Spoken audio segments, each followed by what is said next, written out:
Hey everybody, it's Anthony here on EduPower Tools, and I just wanted to share this super important agenda for this super important meeting that's coming up that I want to add to my event that's happening in the Google Calendar. So here I have my agenda.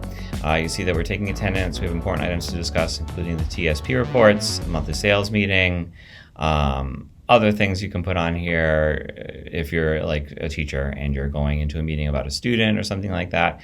Whatever items that you want to have on your agenda here, you're going to stick on the agenda.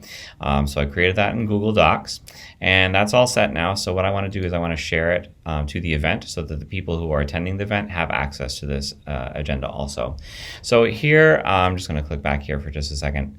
So in my calendar itself, you'll see that I have my important meeting scheduled for tomorrow. I click on important meeting, and then I'm going to click the little pencil. And once I click the pencil, it's going to bring up this menu, this pop-up again. I'm going to scroll down a little bit, and near the description here, you see that you've got your paperclip. I'm going to click on the paperclip, and that's going to ask me to select a file. I'm going to select my recently created file, which is the agenda for the important meeting. Right here, click that, click select, and that's going to put this document right in here. Okay, so that puts the document right in there. So now I have a guest, me, from my other account. Yep, great. So I have that in there, and I'm going to click save. And what that's do is it's going to send invitation emails to my Google Calendar guests, which I do want them to do because I just invited them.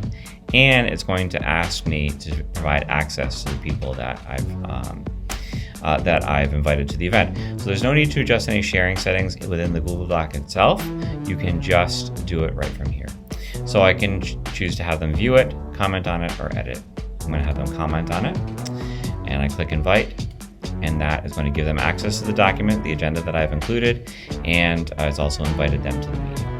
Hope you found that helpful and useful. If you have any questions about that, let me know. Happy to help. Have a great day.